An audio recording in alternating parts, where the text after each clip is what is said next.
کی اور آپ کے ظہور کے لیے آواز بلند صلوات۔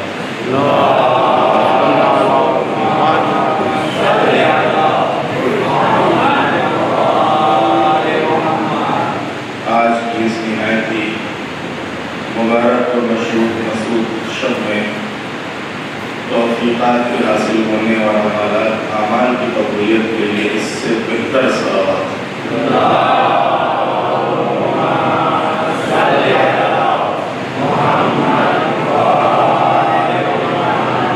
ہم سب کا شمار مولا کے خادموں اور ان کے غلاموں اور ان کے ناصروں میں ہو، اس سے بلندر صلوات۔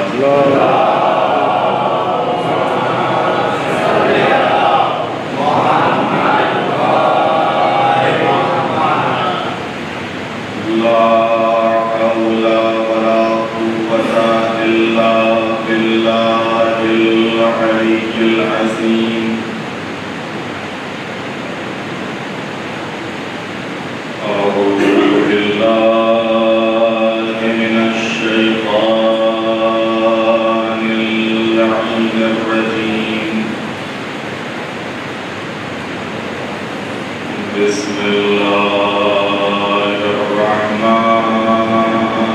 الرحیم۔ الحمد للہ رب العالمین،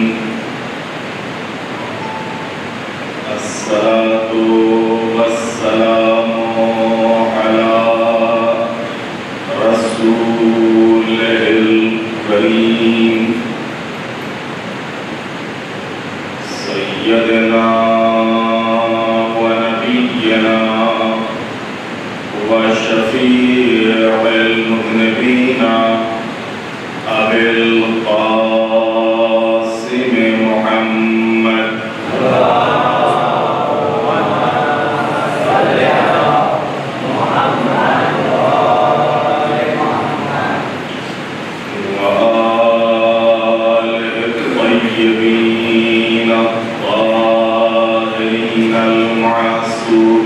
المظلومين ولعنة الله على أعدائهم أجمعين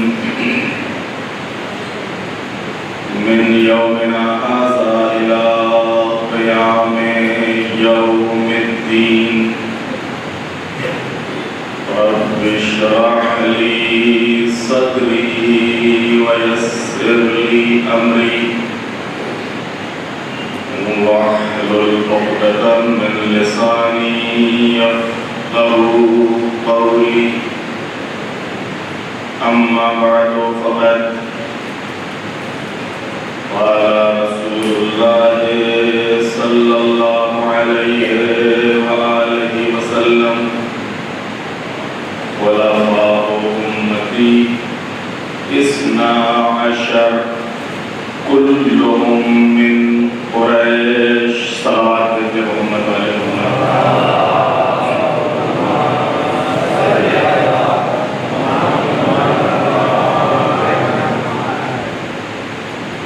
آج کی یہ شب جو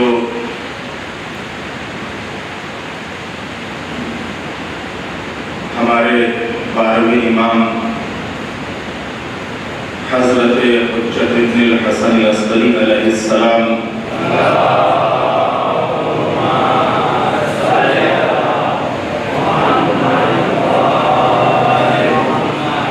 کی ولادت کی شب ہے، اور آپ پیغمبر ختمی مرتبت کے 12ویں خلیفہ اور امت کے 12ویں امام ہیں۔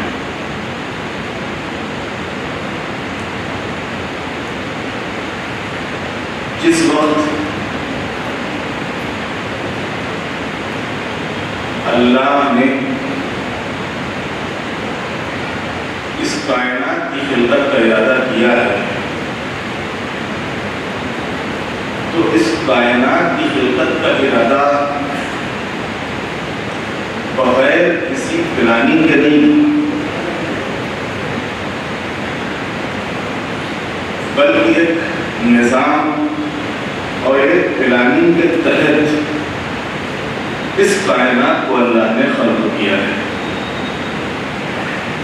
یہ آسمان، یہ زمین، یہ چاند، یہ سورج، یہ ستارے، یہ دریا، یہ سبزہ، یہ کوسار، یہ چرند، یہ پرند، یہ انسان، یہ حیوان، سب کسی نظام کا ایک حصہ ہے۔ اور جس وقت اللہ نے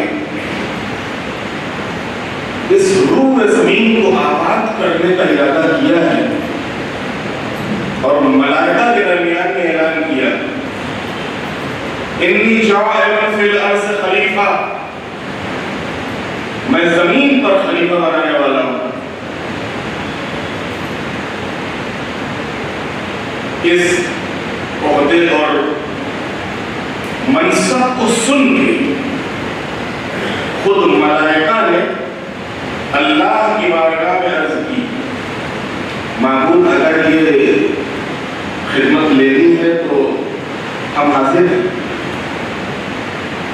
ہم نحن نسبح ونقدس لک، ہم تو تیری تسبیح و تقدیس کرنے والے ہیں، لہذا اگر اس خدمت کو لینا ہے تو ایسی پاک مخلوق سے خدمت لے لے، اور ہم بہت اچھے سے اس خدمت کو نبھائیں گے اور پورا کریں گے۔ آواز قدرت آئی، انی اعلم ما لا تعلمون، جو میں جانتا ہوں تم نہیں جانتے، تم تو بس اتنا ہی جانتے ہو کہ جتنا ہم نے تم کو سکھایا ہے، جتنا ہم نے تم کو بتایا ہے، اور جو میں جانتا ہوں تم نہیں جانتے۔ چنانچہ اللہ نے زمین کے آباد کرنے کے لیے جناب آدم کی خدمت کا ارادہ کیا، اور جب جناب آدم خلق ہو گئے تو جناب آدم اس زمین کے اوپر اترا گیا۔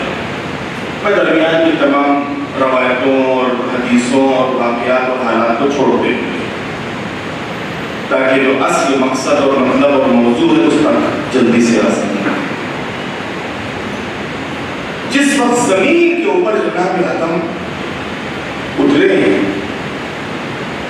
تو جو ہمارے یہاں شیعہ روایتیں ہیں اس کے لحاظ سے جناب آدم کوہ صفا پر اترے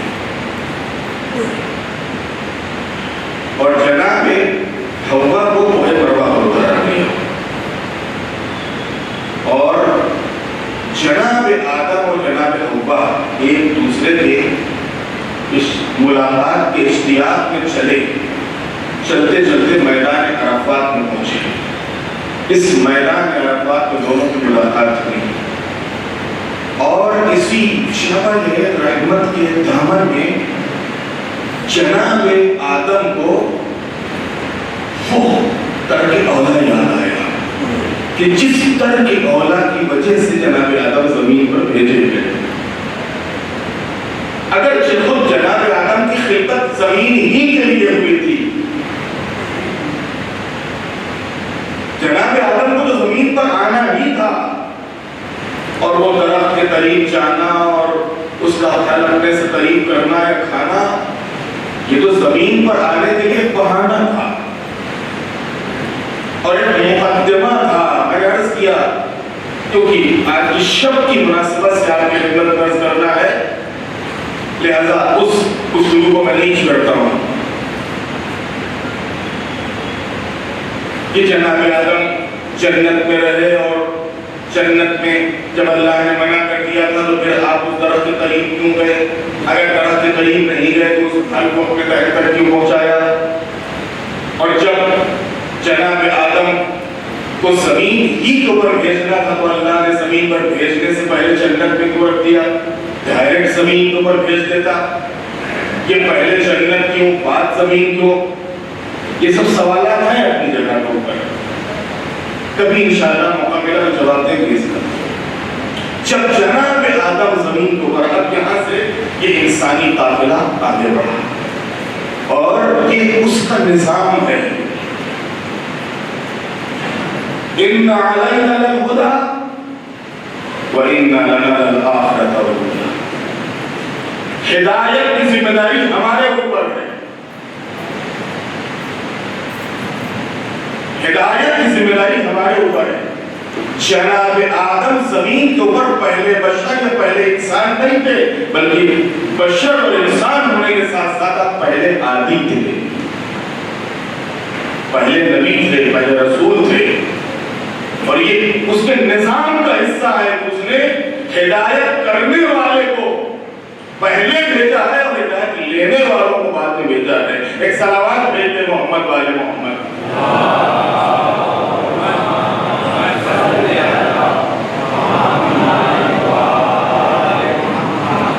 اب جب یہ قافلہ انسانی آگے بڑھا تو اس میں اللہ نے ہدایت کے لیے ایک سے ایک رسول اور نبی بھیجے. 1,24,000 انبیاء.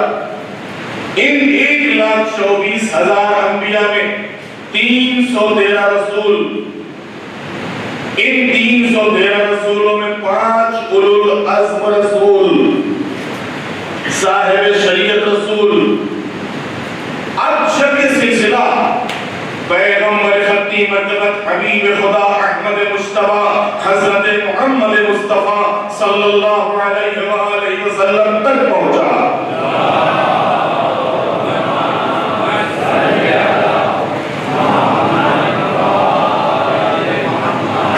تو اب تک جتنی شریعتیں تھیں، کیونکہ اس کے بعد بھی کوئی نہ کوئی نبی تھا، لہذا اس سے پہلے کی شریعت ختم ہو جاتی تھی.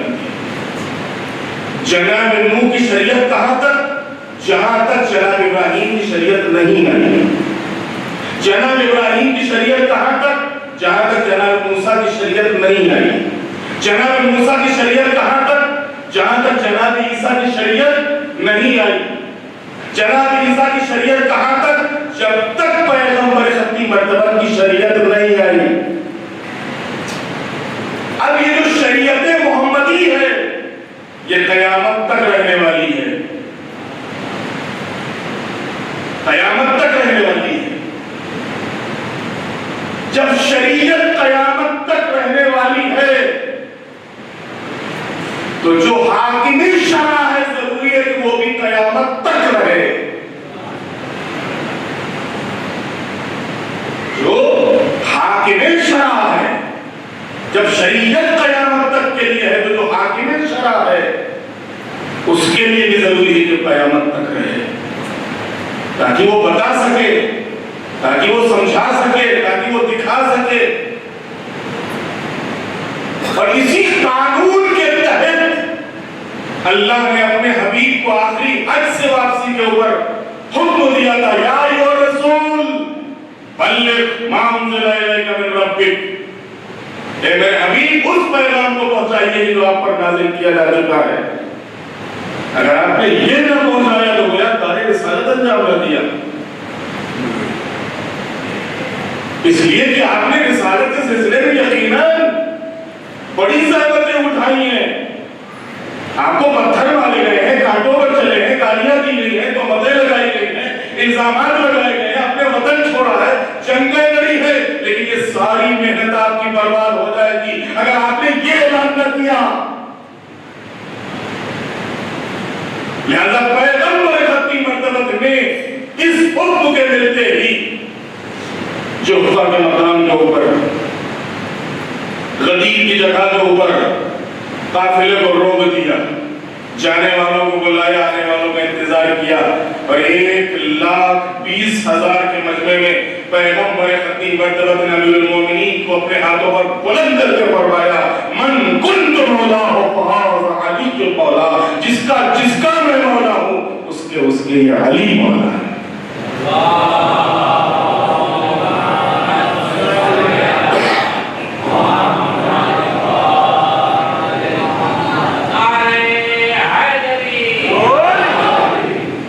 جس کا میں مولا ہوں اس اس کے یہ علی مولا ہے.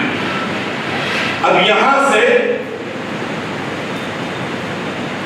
یہ جو خلافت الہیہ کا سلسلہ ہے جو جناب آدم سے شروع ہوا تھا اور جناب آدم سے چلتے چلتے مولا امیر المومنین پر تک پہنچا تھا، اب مولا امیر المومنین سے آگے بڑھا.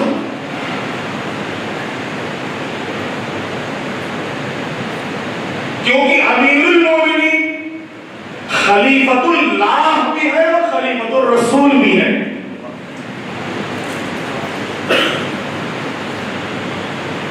اللہ کے بھی خلیفہ ہے کیونکہ اس کی نمائندگی کرنے والے روئے زمین پر اگر کوئی ہے تو وہ علی کی ذات ہے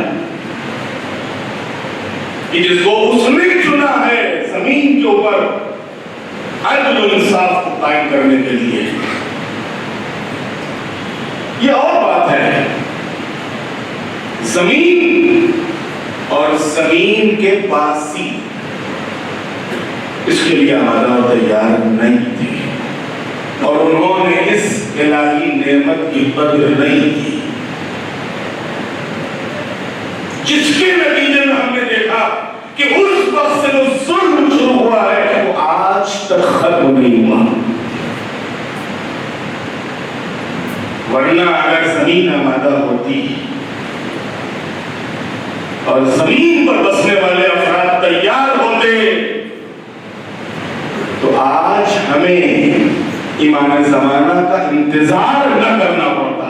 ایک سلوات بھیجتے محمد والے محمد.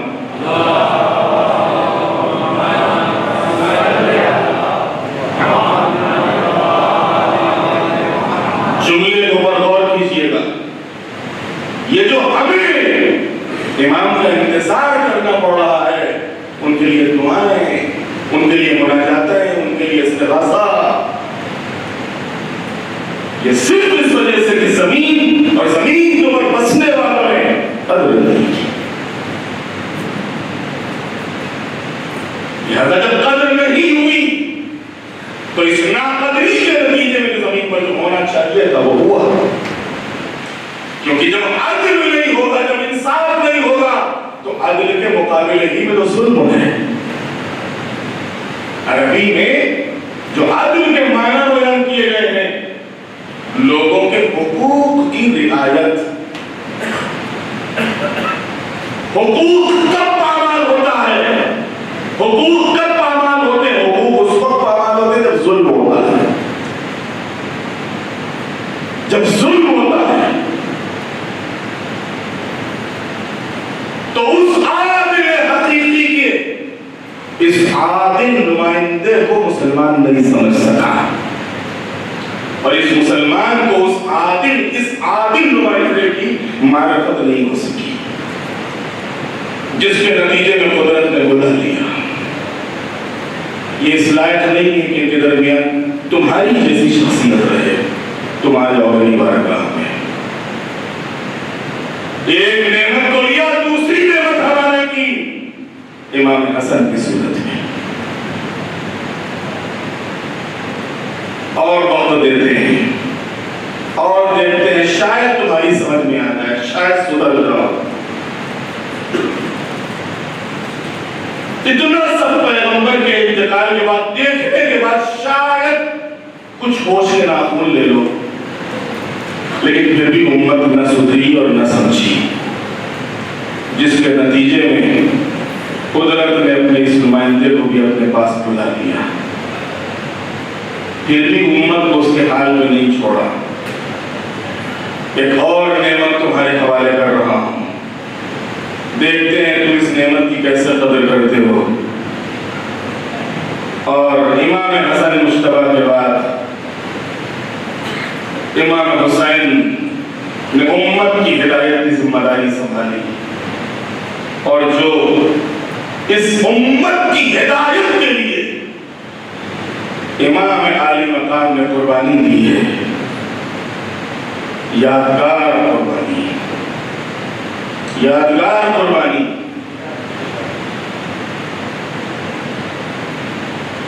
لیکن جہاں ایک طرف اس قربانی سے دین محفوظ ہوا، شریعت محفوظ ہوئی، وہیں امت ایک عظیم نعمت سے محروم ہو گئی۔ امام حسین جیسی ذات سے، امام حسین جیسے وجود سے امت محروم ہو گئی، پھر بھی قدرت نے آواز دی کہ ابھی ہو سکتا ہے کہ واقع کربلا سے درس لے لو، سبق لے لو، شاید راہ راست پر آ جاؤ، شاید اپنے کیے ہوئے کی معافی مانگ لو اور تمہیں پچھتاوا ہو جائے اور پھر تم سیدھے راستے کو اختیار کر لو۔ ایک اور نعمت تمہارے حوالے کرتا ہوں جو تم کو دعا کا طریقہ بتائے گا، مناجات کا انداز سمجھائے گا، جو نمازوں کی زینت ہے، جو عبادتوں کی زینت ہے، جو سجدوں کی زینت ہے، لیکن امت نے اس نمائندہ الہی کی قدر نہیں کی، اور اسی امت کے ہاتھوں ہونے والے ظلم کے نتیجے میں یہی الہی نمائندہ اللہ کے قریب پہنچے۔ پھر بھی اللہ نے نعمت کو روکا نہیں۔ ایک اور نعمت تمہارے حوالے کر رہا ہوں، اگر تمہارے علم میں کچھ کمی ہے، معرفت میں کمی ہے، تو لو، یہ علم کو کشادہ کرے گا، یہ علم کو پھیلائے گا، اس کا لقب ہی ہے باب العلم۔ یہ تم کو معرفت کی منزلوں تک پہنچائے گا، لیکن جن کے اندر ظرف تھا انہوں نے معرفت لے لی، جو کم ظرف تھے وہ اپنی جگہ اسی حالت میں پڑے رہے، نتیجے میں اس نعمت کی بھی قدر نہیں ہوئی، اور جب یہ نعمت اللہ سے قریب ہو گئی اور اللہ سے جا کے مل گئی، پھر بھی اللہ نے نعمتوں کے سلسلے کو روکا نہیں۔ ایک اور نعمت تمہارے حوالے کر رہا ہوں، تم جھوٹوں میں رہتے ہو، ہم اپنے ایسے سچے نمائندے کو تمہارے حوالے کر رہے ہیں جس کا لقب ہی ہے صادق۔ تم کو یہ بتائے گا کہ سچ کیا ہوتا ہے، جھوٹ کیا ہوتا ہے، صحیح کیا ہوتا ہے، غلط کیا ہوتا ہے، حق کیا ہوتا ہے، باطل کیا ہوتا ہے۔ اور واقعاً ہمارے چھٹے امام نے جو درس دیا ہے، جو حدیثیں بیان فرمائی ہیں، جو آپ کے ارشادات ہیں، جو فرمودات ہیں، جو مناظرے ہیں، جو مباحثے ہیں، ان مناظروں اور مباحثوں کے ذریعے سے آپ نے سب کچھ صاف کر دیا، حق کیا ہے، باطل کیا ہے، سچ کیا ہے، جھوٹ کیا ہے، صحیح کیا ہے، غلط کیا ہے۔ پھر بھی اگر تمہاری آنکھوں پر پٹی بندھی ہوئی ہے تو تم اس لائق نہیں ہوگی یہ نعمت تمہارے درمیان رہے۔ اس نعمت کو بھی میں لیے رہتا ہوں، پھر بھی ایک نعمت کو تمہارے حوالے کرتا ہوں، اور تم کو یہ بتائے گا کہ جب دنیا میں ظلم ہو، زیادتی ہو، سختیاں ہو، تکلیفیں ہو، تو ان مظالم کو کیسے برداشت کیا جاتا ہے، کیسے غصے کو پیا جاتا ہے۔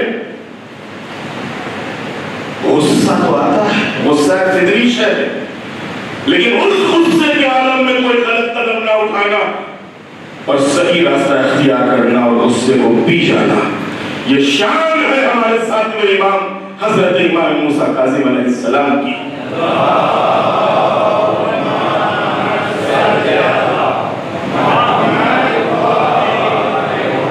اتنی سختیاں، اتنی تکلیفیں، اتنے مظالم جھیلنے کے بعد بھی ساتویں امام سے امت نے درس نہیں لیا۔ اللہ نے اس نعمت کو اپنے قریب بلا لیا، ایک نعمت اور ان کے حوالے کی کہ لو، ایک نعمت اور تمہارے حوالے کرتا ہوں کہ دیکھو جن حالات میں بھی تم ہو، ان حالات میں کیسے اللہ سے راضی رہا جاتا ہے، راضی و رضا، کیسے اس کی بارگاہ میں راضی رہا جاتا ہے، جن حالات میں بھی ہو، جیسے بھی ہو، لیکن کیسے خوش رہا جاتا ہے، کیسے شکر ادا کیا جاتا ہے، کیسے سجدے کیے جاتے ہیں، کیسے نمازیں پڑھی جاتی ہیں، اور ہم اس کا اقتدار تم کو دکھائیں گے، اس کی قوت اور طاقت تم کو بتائیں گے، لیکن اس کے باوجود امت نے قدر نہیں کی۔ نتیجہ یہ ہوا کہ اس ناقدری کے نتیجے میں اللہ نے اس نعمت کو بھی لے لیا لیکن پھر بھی امت کو محروم نہیں رکھا ہے. امت اور ایک نعمت اور اس کے حوالے کی, ایک نعمت اور اس کے حوالے کی. تمہارے اندر خوف خدا نہیں ہے, تمہارے اندر ڈر نہیں ہے.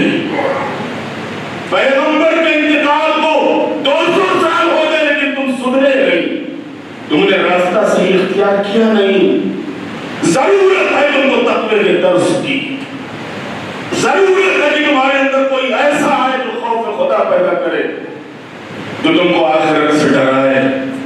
انہی صفتوں کے ساتھ اس نعمت کو, جس نعمت کو امت کے حوالے کیا, اسی نعمت کو کہتے ہیں امام محمد تقی جواد.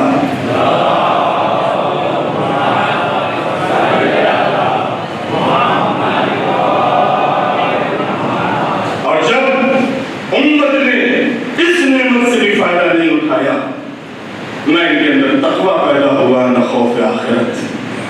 اور جب خوف خدا اور خوف آخرت نہ ڈالت تو اللہ نے اس نعمت کو بھی اپنے پاس بلا لیا کہ ٹھیک ہے تمہاری طہارت کی ضرورت ہے, تمہارا نفس نجس ہے, تمہاری روح نجس ہے, تمہاری فکر نجس ہے, طہارت کی ضرورت ہے. لہذا تمہارے درمیان ایک ایسی نعمت کو بھیجوں گا جس کا نام ہی نبی ہے, جو خود پاک ہے, جو خود طاہر ہے, اور وہ ایسا پاک اور طاہر ہے کہ جو بھی اس سے قریب ہوتا ہے وہ پاک ہو جاتا ہے. ایک سلامات بھیجتے محمد والے محمد.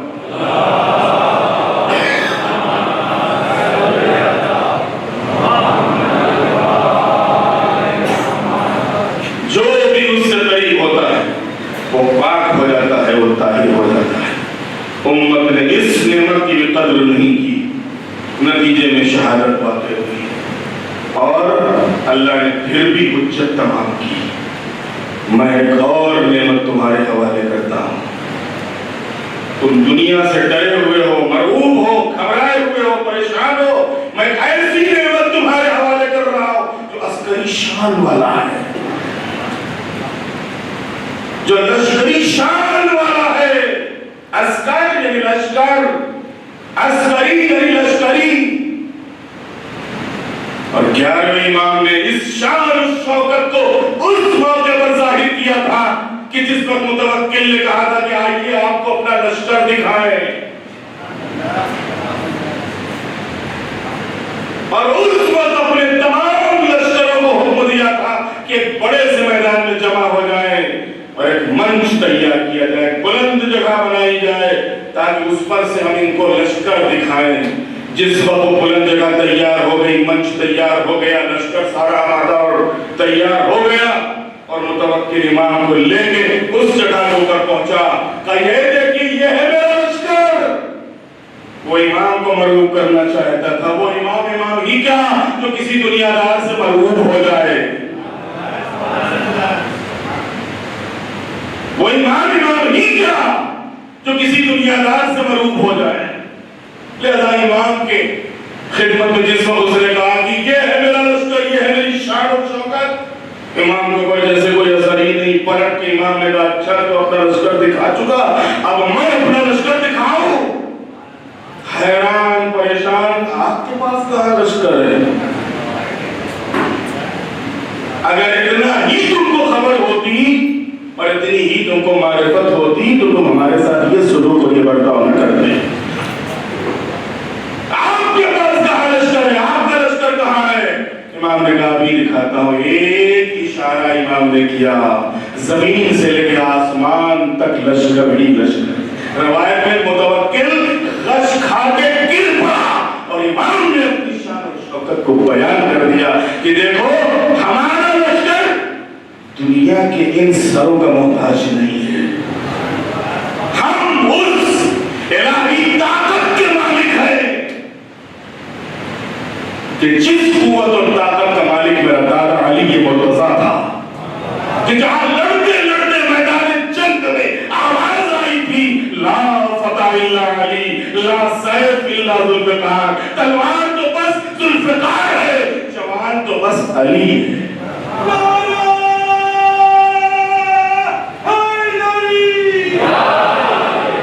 میں اس کا بیٹا اور اس کا پوتا ہوں,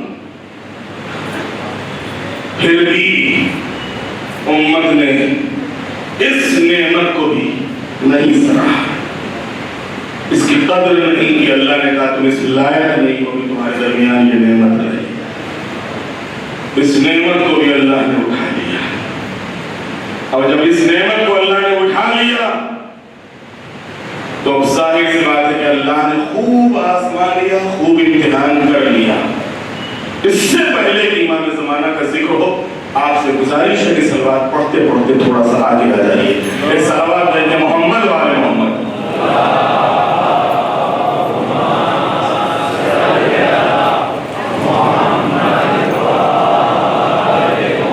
اور آگے آ جائیے۔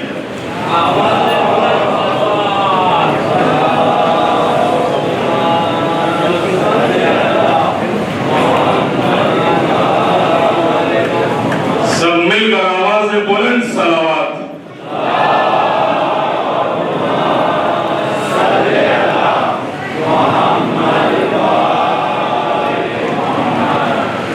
تو عزیزان محترم میں عرض کر رہا تھا کہ امت نے قدر نہیں کی، اور یہ خود اللہ تعالیٰ کا قرآن میں اعلان ہے لئن شکرتم لازیدنکم، اگر تم میری نعمت کا شکر ادا کرو گے تو ہم نعمت کو بڑھا دیں گے، نعمت میں اضافہ کر دیں گے۔ لئن کفرتم ان عذابی لشدید، اگر تم نے کفران نعمت کیا تو میرا عذاب بہت سخت ہے۔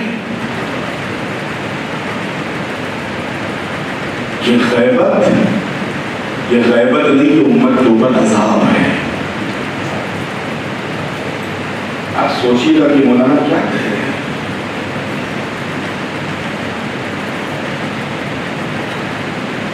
ہم تو دعائیں کرتے ہیں غیبت کے زمانے کے، اور غیبت کے اتنے فضائل پڑھتے ہیں کہ غیبت نہیں، غیبت یہ امت کے اوپر ایک عذاب ہے۔ کس لحاظ سے؟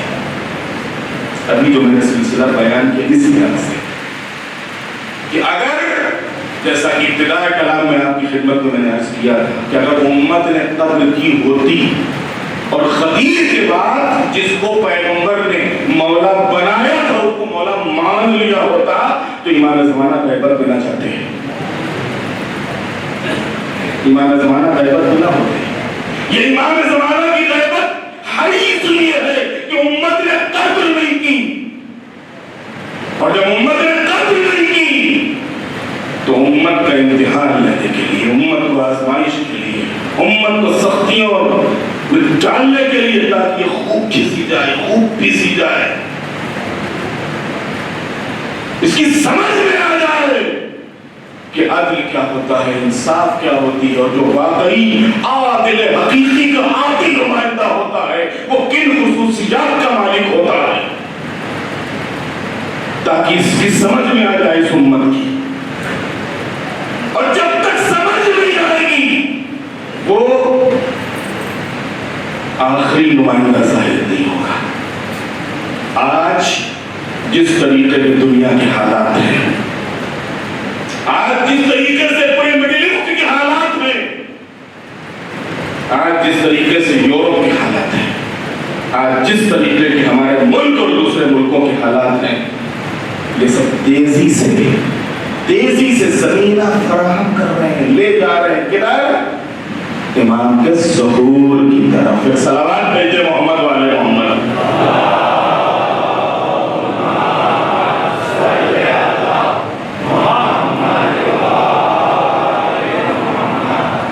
اب ہم کیا کریں ان حالات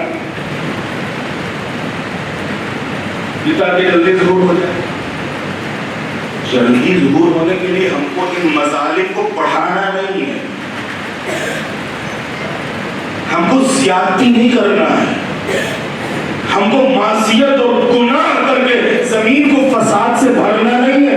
مولا آئے گے فساد ختم کرنے کے لیے، مولا آئے گے عدل و انصاف قائم کرنے کے لیے، لہذا ہر انتظار کرنے والے کی ذمہ داری ہے کہ وہ زمین کو مولا کے ظہور کے لیے آمادہ اور تیار کرے۔ کس طریقے سے؟ اس زمین سے ظلم اور جور کو ختم کر کے عدل اور انصاف انصاف کو قائم کر کے جتنا ظلم ختم ہوگا اور جتنا عدل و انصاف قائم ہوگا اتنا ہی امام کے ظہور میں جلدی ہوگی. صلوات بھیجے محمد والے محمد.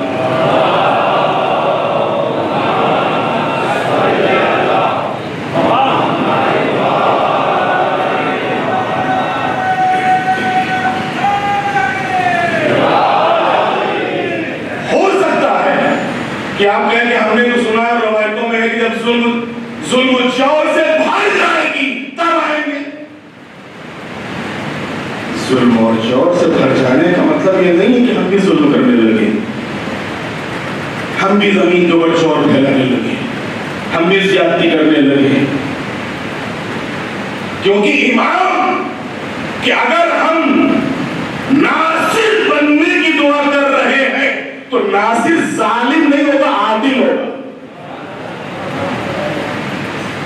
جو امام کے ناصر ہوں گے وہ بے دین نہیں دیندار ہوں گے.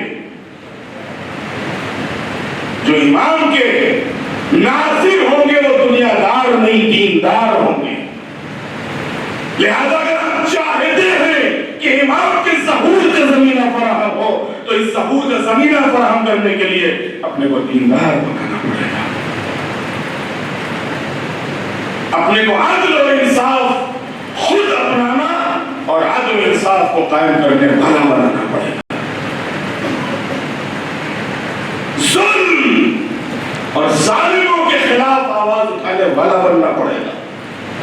مظلوموں کی آواز میں آواز ملانا اور ان کے دکھ اور درد کو سمجھنا اور ان کی مدد کرنا, یہ ہے واقعی امام کے جو ناصر ہیں ان کی علامتیں. اس لیے کہ امام آئیں گے ہی اسی لیے. تو قدرت نے امیر المومنین سے لے کے 11ویں امام تک یہ ساری امانتیں اور ساری نعمتیں ان کے حوالے کی, اس کے امت کے. لیکن امت نے قدر نہیں کی. اللہ نے کہا کہ ٹھیک ہے, تم نے ہماری نعمت کی ناقدری کی ہے, لہذا تم کو ہم سخت عذاب میں مبتلا کریں گے. میں نے عرض کیا تھا اسی کو ہماری گفتگو ہوئی. یہ غیبت امت کے اوپر عذاب ہے. امت کے اوپر عذاب کس طریقے سے کہ اگر آج امام سامنے ہوتے تو یہ ظلم نہ ہوتا, یہ ناانصافی نہ ہوتی, یہ بربریت نہ ہوتی, یہ حق تلفی نہ ہوتی, یہ مسلمان اس طریقے سے بدنام نہ ہو رہا ہوتا. آج جس طریقے سے مسلمان در در کی ٹھوکریں کھا رہا ہے اس طریقے کی در در کی ٹھوکریں نہ کھا رہا ہوتا. یہ ساری چیزیں کیوں ہوگی؟ اس نعمت کے ٹھکرانے کے نتیجے میں اور اس نعمت کی قدر نہ کرنے کے نتیجے میں, جس نعمت کا نام ہے نعمت امامت و ولایت. ایک صلوات بھیجتے محمد والے محمد.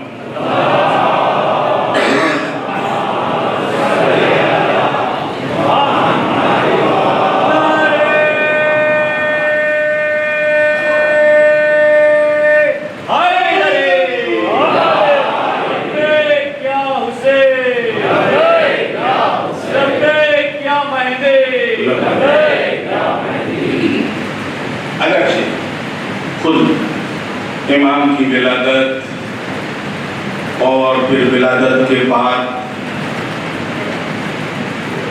جو عرصہ آپ کا آپ کے والد کے ساتھ گزرا 5 سال, وہ اس کے بعد غیبت صغرا, غیبت صغرا کے بعد غیبت کبرا, غیبت کبرا کے بعد پھر ظہور. ظہور میں مختلف موضوعات ہیں. ظہور کی کیفیت اور حالت, ظہور کہاں سے ہوگا, کب ہوگا, کیسے ہوگا, کن حالات میں ہوگا, ناصر کون ہوں گے, ناصروں کی خصوصیات کیا ہوں گی, دنیا میں جو اس وقت کے حالات ہیں ان حالات میں کیسے امام ظاہر ہوں گے, کیسے امام دنیا کے اوپر راج کریں گے, کیسے حکومت فرمائیں گے. یہ وہ سارے سوال ہیں جو تشنا ہے اور ہمارے اکثر نوجوان اور جوان بھی ان سوالوں کے جواب سے ناواقف ہیں, نہیں جانتے.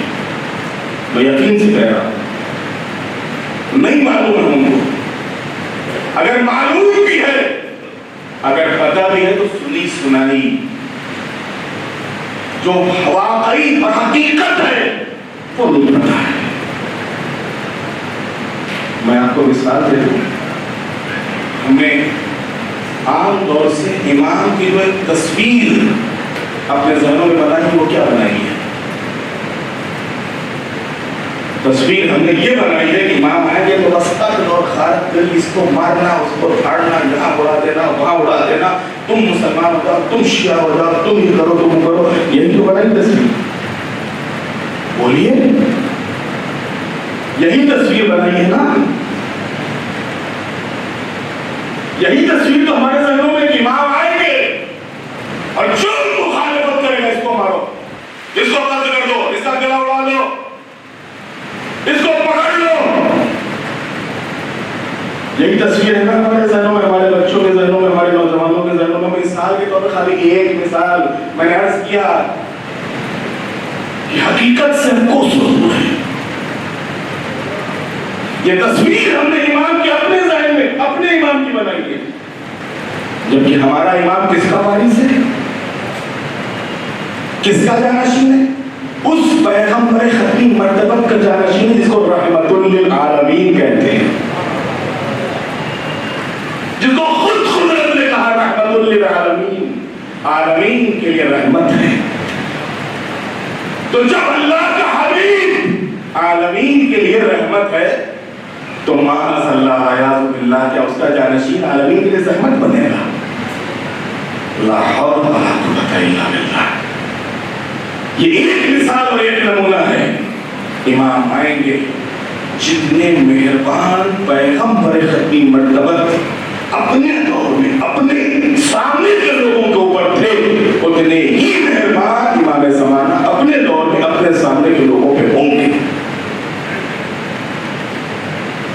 کبھی یہ جو روایتیں سنتے ہیں کہ وہ تلوار ماریں گے اور یہ کرو آئے گا، اس کو قتل کر دیں گے، وہ کرو آئے گا اور دنیا کے اوپر حکومت کریں گے، اور حکومت ظلم سے نہیں ہوگی. حکومت ظلم سے نہیں، حکومت معجزے سے نہیں ہوگی. اگر اللہ کو معجزے سے اس زمین کے اوپر حکومت کروانی ہوتی تو علی ہی سے کروا لیتا. اگر معجزے سے حکومت کروانی ہوتی تو امام حسن سے کروا لیتا، امام حسین سے کروا لیتا. لیکن 11 اماموں سے معجزے والی حکومت نہیں کروائی، جبکہ سب معجز نما ہے، سب صاحب کرامت ہے، سب الہی قدرت کے مالک ہے. اس کے باوجود معجزے سے حکومت نہیں کی. امام آئیں گے، ہمارے ذہنوں میں تصور یہ ہے کہ امام پہلے اشارہ کریں گے یہ ملک اڑ گیا، ادھر ایک اشارہ کریں گے یہ شہر اڑ گیا. یہ ایک صورت ہم نے اپنے ذہنوں میں بنائی ہے امام زمانہ سے متعلق، جبکہ میں نے عرض کیا کہ امام معجزے سے حکومت نہیں کریں گے، بلکہ امام جو حکومت کریں گے عام حالات میں. ہاں، امام کیا کریں گے؟ امام ظاہر ہوں گے مکہ مکرمہ، خانہ کعبہ سے امام ظاہر ہوں گے. اور جس وقت امام خانہ کعبہ سے ظاہر ہوں گے تو اس وقت کی جو منظر کشی ہے وہ میں نہیں کر سکتا آپ کے سامنے. کیا کیفیت ہوگی، کیا حالت ہوگی، اور مومنین کے اندر کیا خوشی اور سرور اور کیا جذبہ اور کیا شوق ہوگا، اور دنیا کی کیا حالت اور کیا کیفیت ہوگی. اور جس وقت امام ظہور فرمائیں گے کہ یہ جو 313 ہے امام کے ناظر، یہ 313 ان کو خصوصی ذمہ داری ہوگی، اور یہ 313 ناظر 313 کو 10,000 میں بدل دیں گے. کیسے؟ کیا تلوار سے؟ نہیں. امام جو پیغمبر نے اپنے دور میں کیا وہ، جو امیر المومنین نے اپنے دور میں حکومت میں کیا وہ کیا؟ سب سے پہلے ارشاد. دیکھو، اللہ ایک پیغمبر ختمی مرتبہ اس کے آخری رسول ہے. امیر المومنین سے لے کے جو سلسلہ امامت کا چلا تھا میں اس کی آخری کڑی ہوں. میں نمائندے پروردگار ہوں، زمین پر عدل و انصاف قائم کرنے کے لیے مجھے بھیجا گیا ہے. یہ ہماری تائید کے لیے ہمارے پیچھے جناب عیسیٰ ہیں. یہ گواہی دینے کے لیے ہمارے ساتھ عیسیٰ ہے. بتاؤ ایمان لاتے ہو, اسلام قبول کرتے ہو؟ جس وقت امام زمانہ کی مدلل گفتگو سنیں گے اور امام زمانہ کی وہ طاقت اور قوت اور شان اور شوکت دیکھیں گے, قومیں ایمان لے گی. قومیں ایمان لے. پھر لڑائی کس سے ہوگی؟ لڑائی شرارتیوں سے ہوگی جو ضد پہ اڑ جائیں گے. ضد پہ اڑنا تو الگ, خود امام کے مقابلے میں تلوار نکال لیں گے, امام کے مقابلے میں تلوار کھینچ لیں گے. تو اب جنگ ان سے ہوگی کہ جو امام کے مقابلے میں یا امام کے لشکر کے مقابلے میں تلوار کھینچیں گے. اور یہ بالکل ایک دم عمومی بات ہے اور سامنے کی چیز ہے. دنیا میں ہوتا ہی یہی ہے کہ جو عدل و انصاف کی بات کرتے ہیں ان کے اب یہ کوئی ہم اپنی طرف سے زیادتی نہیں کریں گے, لیکن اگر تمہاری طرف سے شرارت ہوئی. پیغمبر نے اپنی حیات میں یہ کیا کہ پیغمبر نے کوئی بھی جنگ ابتدائی نہیں لڑی, جبکہ پیغمبر کو حق تھا ابتدائی جنگ لڑنے کا. جتنی بھی جنگیں لڑی سب دفاعی لڑی. یہ تو پیغمبر کا آخری وارث ہوگا, یہ بھی ابتدائی جنگ نہیں لڑے گا. جتنی بھی جنگیں لڑے گا سب دفاعی. ہاں, قوموں کو پیغام دیا جائے گا, ملکوں کو پیغام دیا جائے گا, لیکن اگر انہوں نے پیغام قبول کیا, ٹھیک نہیں قبول کیا, زیادتی پہ اترے, تو اس کے مقابلے میں اپنے دفاع کے لیے امام لشکر بھیجیں گے, اور اس لشکر کے ذریعے سے زمین کے اوپر ایک کے بعد ایک, ایک کے بعد ایک, ایک کے بعد ایک شہر, علاقے, ملک فتح ہوتے جائیں گے, اور زمین کے اوپر عدل و انصاف قائم ہوتا چلا جائے گا. یہ کوئی ایک دن معجزہ ہوتا تو ایک لمحے میں ہو جاتا. آپ روایتیں اٹھا کے دیکھ لیجیے, ایک لمحے میں دنیا نہیں بدلے گی, چند مہینوں میں دنیا نہیں بدلے گی. بعض روایتوں میں کئی سال لگ جائیں گے اس کام میں, یعنی زمین کے اوپر عدل و انصاف قائم کرنے میں, زمین کے اوپر الہی نظام کو رائج کرنے اور اس کو نافذ کرنے میں کئی سال لگ جائیں گے, کئی مہینے لگ جائیں گے. اور پھر کہیں جا کے اس پوری زمین کے اوپر عدل و انصاف کا پرچم لہرائے گا کہ جس عدل و انصاف کے پرچم کو دیکھنے کے لیے ہماری آنکھیں بے قرار ہیں, ہماری آنکھیں بے قرار ہیں, اور اسی پرچم کو دیکھنے کے لیے ہم ہر وقت دعا کرتے ہیں اللہم عجل لولیک الفرج.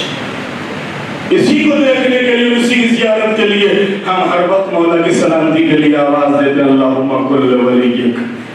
اس غیبت کے زمانے میں جو بلائیں ان کے چاہنے والوں میں نازل ہوتی ہیں, اسی کے لیے ہم انہیں پکارتے ہیں الہی اعظم البلا و برئ الخفا.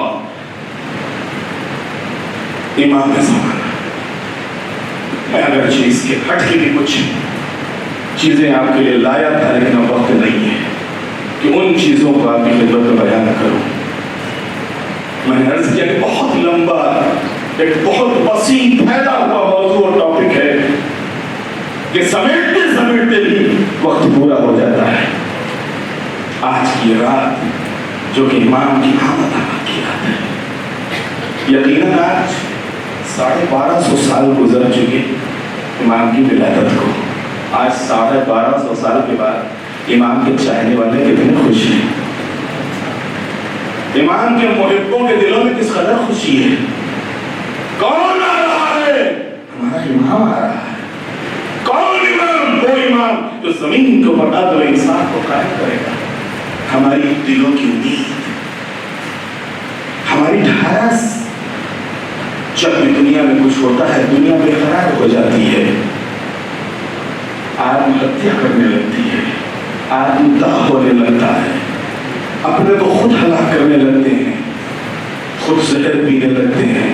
لیکن آتم ہتیا وہ کریں, آتم داہ وہ کریں کہ جن کا کوئی وارث نہ ہو.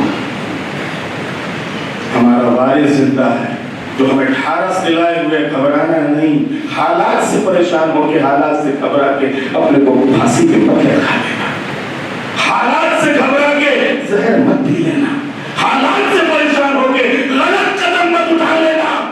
میں آؤں گا اور آنے کے بعد تم کو ان حالات سے نکالوں گا.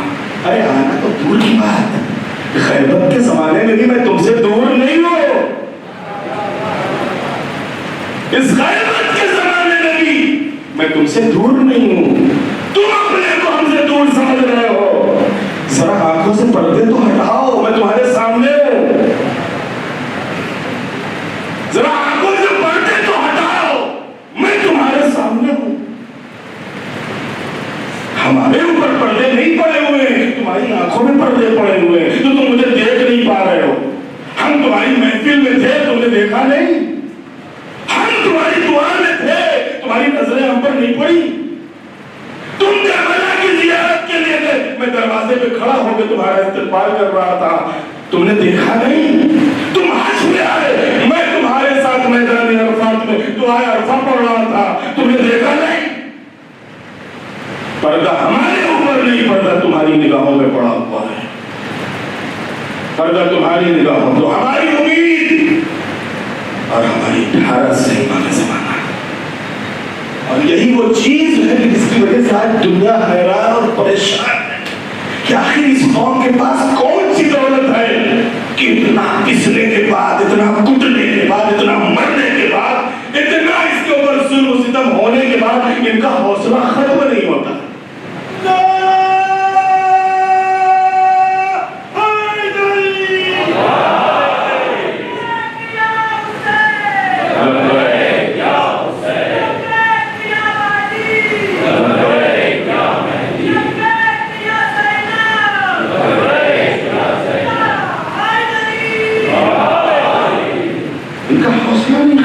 ان کا حوصلہ نہیں مٹتا اور اسی طریقے سے بالکل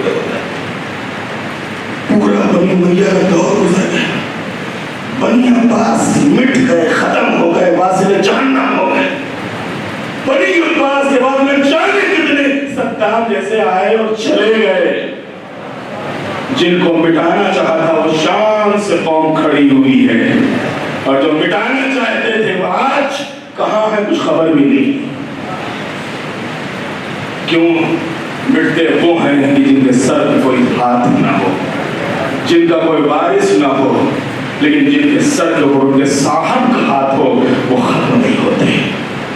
جن کا کوئی وارث ہو وہ مٹتے نہیں ہیں۔ بس عزیزان محترم، آج کی یہ رات جناب نرجس خاتون، بس آخر میں جناب نرجس خاتون کو جانتے کون تھے؟ یہ کوئی معمولی خاتون نہیں، شہزادی تھی، قیصر روم، جو روم کا امپائر، قیصر روم کی الیگزینڈر، قیصر روم کی پوتی، اور جناب عیسیٰ کے حواری اور جانشین جناب شمعون کی نواسی۔ آپ دونوں طرف سے سلسلہ دیکھیے گا، اور ایک خاص میں نے عرض کیا کہ وقت تمام ہو چکا ہے، اس کے بعد ابھی دعائے کمیل بھی ہے اور پھر بعد میں اعمال بھی ہے۔ اگر یاد پوری رات ذکر کی اور مناجات کی اور دعا کی اور جاگنے کی اور اس کی بارگاہ میں پاوزاری کرنے اور مولا کو یاد کرنے کی ہے، لیکن پھر بھی جناب نرجس خاتون ایک خاص اہتمام اور انتظام کے تحت میں درمیان کے تمام حالات اور واقعات کو چھوڑ رہا ہوں۔ ایک خاص اہتمام اور انتظام کے تحت جناب نرجس خاتون کا عقد امام حسن عسکری سے ہوا۔ دو عقد ہمیں تاریخ میں ایسے ملے ہیں کہ جو زمین پر بعد میں ہوئے، عرش تو پہلے ہوئے ہیں۔ ایک زہرا کا عقد اور دوسرے جناب نرجس خاتون کا۔ جناب نرجس خاتون خود نہ کے لیے میں نے خواب دیکھا، اور اس حالت میں مجھے سارے حالات اور واقعات بتائے گئے۔ جناب عیسیٰ کو پیغمبر ختم مرتبہ نے رشتہ دیا کہ تمہارے وسیع شمعون کی نواسی سے میں اپنے بیٹے کا رشتہ کرنا چاہتا۔ جناب عیسیٰ نے قبول کیا، رشتہ ہو گیا۔ پھر جناب پیغمبر ختم مرتبہ تو جناب عیسیٰ نے سیرے جاری کیے، اور پھر خاص اہتمام اور انتظام کے ساتھ جناب نرجس خاتون روم سے بغداد پہنچی۔ کافور جو ہمارے دستور امام کے غلام تھے، نے بھیجا جاؤ، دیکھو آج کشتیاں آ رہی ہیں، ان میں کچھ غلام ہوں گے، کچھ کنیزیں ہوں گی، سب کی بولیاں لگیں گی، لیکن دیکھو ایک کشتی کو ایک ہی کنیز ہوگی جو اس قدر عفیف اور پاک دامن ہے کہ سب چہرہ کھول دے گی لیکن وہ اپنی نقاب نہیں ہٹائے گی۔ اس کے خریدنے والے تو بہت آئیں گے لیکن وہ کسی کو اپنے حوالے نہیں کرے گی۔ اس کو دیکھو یہ نشانیاں دینا اور ان نشانیوں کے ساتھ اس کی خدمت میں جانا اور پھر اس کے مالک سے اسے خرید لینا اور خرید کے میرے پاس لے آنا۔ اسی کے تحت جناب نرجس خاتون کو امام کی خدمت میں پیش کیا گیا۔ آپ نے 11ویں امام سے ان کا عقد فرمایا۔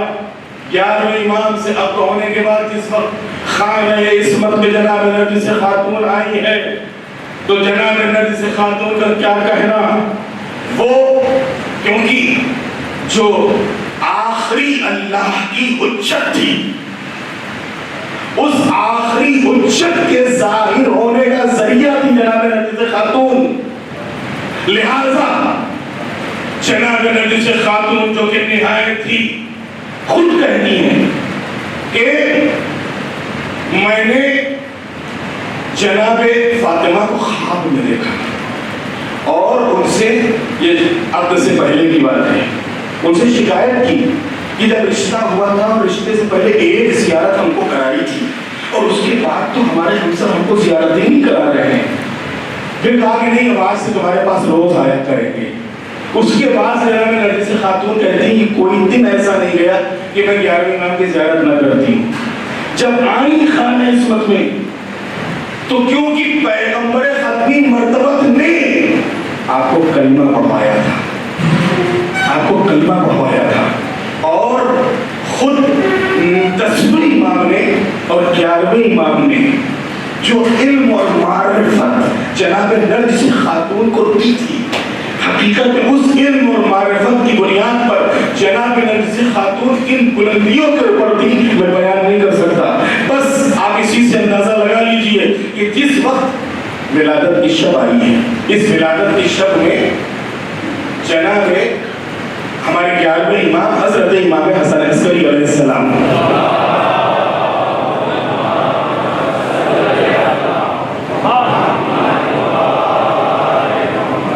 جناب حکیمہ خاتون جو 9ویں امام کی بیٹی تھی، 10ویں امام کی بہن تھی، 11ویں امام کی پھوپھی تھی،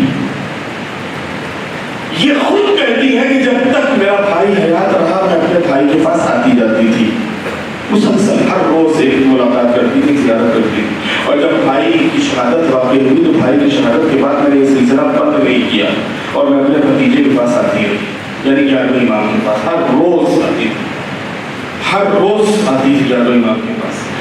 ایک دن یعنی جب آج کا دن جو گزرا ہے یعنی 14 شوال المعظم، اور جب مغرب کا وقت قریب آیا تو 11ویں امام نے فرمایا پھوپھی اماں آج آپ یہی قیام فرمائیے اور یہی روزہ افطار کر لیجیے۔ جناب حکیمہ خاتون نے قبول کیا۔ پھوپھی اماں آج اللہ اپنی آخری حجت کو ظاہر کرنے والا ہے۔ جناب حکیمہ خاتون کہتی کہ میں نے کہا کہاں سے، کس کے ذریعے؟ کہا نرجس کے ذریعے سے۔ کہا کچھ حالات تو ہم دیکھتے نہیں ہیں، کچھ حالات تو ہم دیکھتے نہیں ہیں۔ 11ویں امام نے فرمایا ہم ائمہ شکم کے محتاج نہیں ہیں۔ عزیزوں، بعض حدیثیں ایسی ہیں کہ میں کیا بیان کروں، ڈر یہ لگتا ہے کہ نہیں معلوم صحیح طریقے سے وہ پہنچیں گی کہ نہیں پہنچیں گی، اور نہیں معلوم سمجھنے والے کیا سمجھنا ہے۔ ورنہ فضیلت میں جو حدیثیں ہیں ائمہ کی ولادت اور اس ولادت کے سلسلے میں جو حدیثیں ہیں، 11ویں امام نے اس موقع پر کیفیت کو بیان کیا اور کیفیت کو بیان کرنے کے بعد فرمایا کہ بس آپ آج رکیے۔ جناب حکیمہ خاتون مطمئن ہو گئی اور قیام فرمایا۔ جناب حکیمہ خاتون ناقل ہے کہ میں رات کو میں نے دیکھا کہ نرجس خاتون سو گئی اور میرے بیٹے نے میرے بھتیجے نے 11ویں امام نے مصلی بچھایا اور وہ نماز میں مشغول ہو گئے، میں بھی دوسری طرف نماز شب میں مشغول ہو گئی۔ تھوڑی دیر کے بعد میں نے دیکھا کہ نرجس بھی خواب سے یعنی نیند سے اٹھی اور انہوں نے بھی وضو کیا اور وضو کرنے کے بعد وہ بھی مصلی کے اوپر کھڑی ہو گئی۔ یہاں تک کہ 2 حصے رات کے تمام ہو گئے۔ جب 2 حصے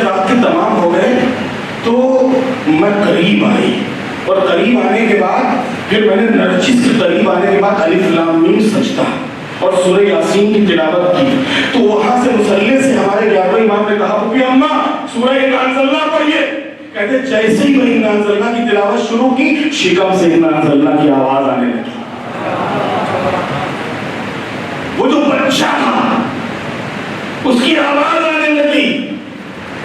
پھر کہتے ابھی بھی آثار تو دکھ نہیں رہے تھے پر جیسے ہی ہمارے دل میں خیال آیا کہ کیسے ہوگا بس ایک بتاؤ 11ویں امام نے مصلی سے آواز دی پھوپھی اماں دل سے شک کو نکال دیجئے وہ گھڑی آ گئی وہ وقت آ گیا. بس کہتے ہیں ابھی ہمارے اور 11ویں امام میں گفتگو ہو ہی رہی تھی کہ میں نرجس کے قریب آئی. میں نے کہا نرجس کچھ محسوس کر رہی ہو؟ کہاں کچھ بے قراری محسوس ہو رہی ہے کچھ درد کا احساس ہو رہا ہے کچھ بے قراری محسوس ہو رہی ہے. ابھی ہمارے اور نرجس کے درمیان گفتگو ہو ہی رہی تھی میں سوروں کی تلاوت کرتی جا رہی تھی کہ اسی درمیان میں نے دیکھا کہ میرے اور نرجس کے درمیان ایک نورانی پردہ حائل ہو گیا. میں پریشان ہو گئی نرجس گئی تو کہاں گئی. پھر 11ویں امام نے آواز دی پھوپھی اماں گھبرائیے نہیں ذرا مڑ کے دیکھیے. اب جو مڑ کے دیکھا نرجس مصلی پہ بیٹھی ہوئی ہے چاند سا بچہ نرجس کی آغوش میں جو آواز دے رہا ہے اشہد ان لا الہ الا اللہ واشہد ان جدی محمد رسول اللہ واشہد ان ابی علی ولی اللہ. ایک صلوات بھیجتے محمد والے محمد.